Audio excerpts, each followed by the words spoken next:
얼마 전 저는 고등학교를 졸업했고 이제 리치몬드로 떠납니다. 그곳에 지인이 별로 없기에 다른 사람들을 만나기를 고대하고 있어요.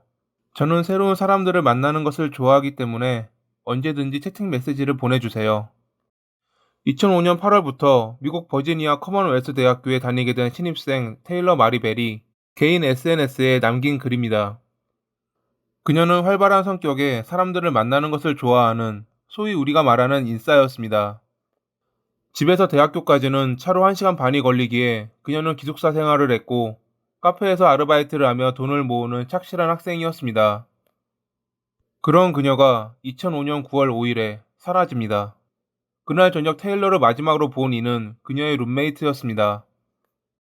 룸메이트는 그날 남자친구와 기숙사에서 이야기를 나누고 있을 때 테일러가 들어왔고 자신들을 보더니 좋은 밤을 보내라며 자리를 비켜주었다고 합니다.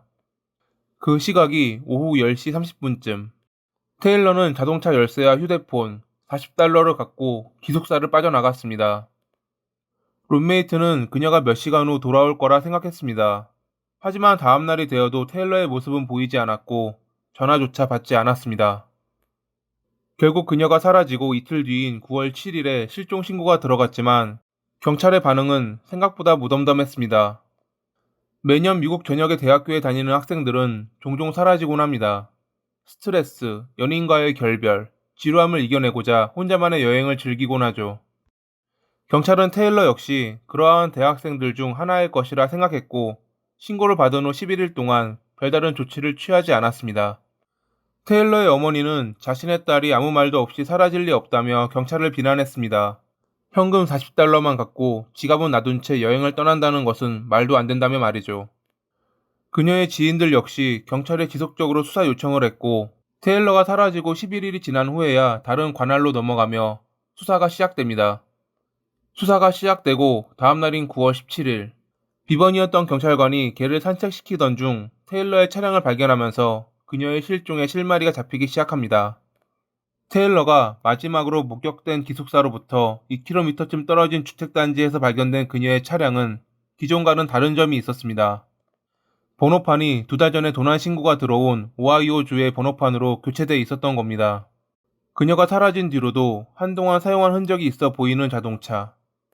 번호판을 바꾼 이는 테일러의 실종과 관련된 인물일 가능성이 높았습니다. 12시간 넘게 그녀의 차 주변에서 잠복했던 경찰은 아무도 나타나지 않자 법의학 분석을 위해 FBI에 넘겼으나 별다른 소득은 얻지 못했습니다. 그러던 중 그녀가 실종된 날 전 남자친구였던 벤자민 폴을 만났다는 것이 알려지면서 경찰은 그를 주목했습니다. 마지막 목격자는 룸메이트가 아닌 벤자민이었던 겁니다. 아마추어 사진작가인 벤자민은 올해 초에 인터넷을 통해 알게 된 테일러와 20살의 나이 차이에도 불구하고 연인 사이로 발전했던 인물이었습니다. 하지만 그들의 만남은 그리 오래가지 않았고 헤어진 뒤 친구 사이로 남으며 연락을 하고 지내는 정도였다 합니다. 그날 벤자민은 테일러에게 스케이트보드를 빌리기 위해 만났고 저녁 10시쯤 헤어졌다 주장했습니다. 하지만 경찰이 10시 18분에 기숙사 안으로 들어간 테일러와 그녀를 기다리던 벤자민의 모습이 담긴 CCTV를 확보하면서 그의 거짓말이 들통납니다. 그날 테일러의 룸메이트는 그녀가 자신과 남자친구를 위해 자리를 피해준다 생각했지만 영상으로 보면 처음부터 테일러는 벤자민과 함께 밖으로 나갈 생각이었던 것 같습니다. 벤자민이 자신의 웹사이트에 죽음과 부패의 이미지, 여성들에 대한 미묘하고 노골적인 묘사를 업로드했던 전적 때문에 경찰은 그를 더욱 의심했습니다. 과거 경력들은 더욱 그의 발목을 잡았습니다. 예전 여자친구들과 헤어진 이유는 그의 폭력성 때문이었고 어떤 이들은 그를 지킬앤 하이드라 표현했습니다. 실제로 벤자민은 양극성 장애, 즉 조울증을 겪고 있었고 강도 및 폭력 전과로 인해 총기 소지가 금지된 인물이었죠. 신문 중 그는 자신이 곧바로 테일러와 헤어졌으며 다음날 새벽 5시쯤 술에 취해 거리를 돌아다니다가 강도를 만났다고 말합니다. 복면을 쓴 강도는 그를 차에 태우고 알 수 없는 지역으로 데려갔으며 돈을 빼앗은 뒤 그곳에 자신을 버리고 달아났다 주장했습니다. 그 후 그는 모르는 사람의 도움으로 겨우 집으로 돌아왔다 말했습니다. 물론 그의 말이 사실임을 증명할 모르는 사람은 수소문에도 나타나지 않았다고 합니다.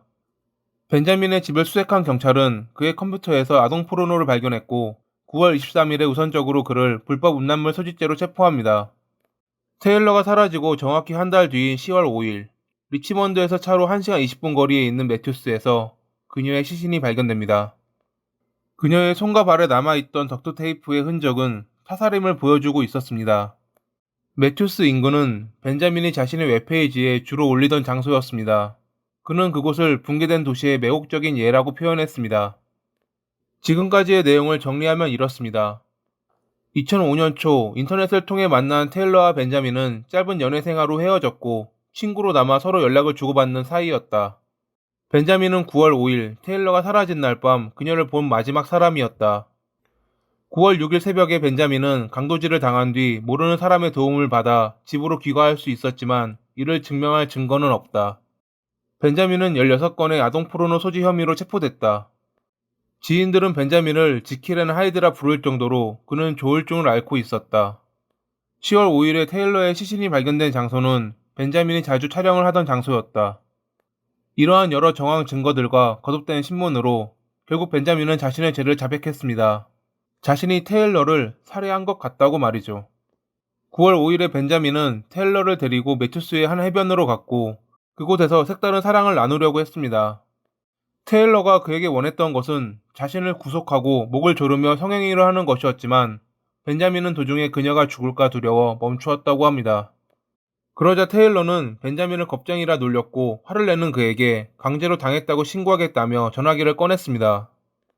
그 뒤로 벤자민은 자신이 아무것도 기억나지 않는다며 흐느꼈습니다. 정신을 차렸을 때는 그녀가 사망해 있었고 인근 계곡에 그녀를 버려두고 도망쳤다고 합니다. 어린 시절부터 감정이 격해지면 폭력성을 보였고 당시 이를 기억하지 못했기에 지킬 앤 하이드라 불렸던 벤자민. 결국 2006년 1월에 벤자민은 1급 살인죄로 기소됐지만 8월에 2급 살인에 대한 탄원이 받아들여져 30년형을 선고받습니다. Mr. Foley, your plea is guilty, is that correct? Yes. Was it your decision? Yeah. Say it again. You're going to need to speak up, Mr. Foley. He can't understand. Yes. 대학 생활을 고대하며 항상 지인들과 행복한 생활을 즐기던 테일러. 그녀의 죽음을 많은 사람들이 슬퍼하며 자신들만의 방식으로 추모했다고 합니다. 테일러의 18번째 생일. 지속적인 비와 우울한 잿빛 하늘. 소름 끼치는 바람으로 인해 비가 멎었다. 나는 테일러가 살았던 메이플 애비뉴 거리, 그녀가 일했던 카페를 지나 그녀를 기리는 자선 콘서트가 열린 장소에 와 있다. 오늘은 그녀에게 매우 중요한 날이었을 것이다. 어른으로 나아가는 일종의 통과 의례, 성인식, 생일 케이크와 파티 대신 그녀의 관에는 몇 개의 생일 축하 풍선이 묶여 있었다. 장례식장 안에는 아름다운 꽃꽂이가 허공에 매달린 슬픔을 떨쳐버리기 위해 최선을 다하고 있었다.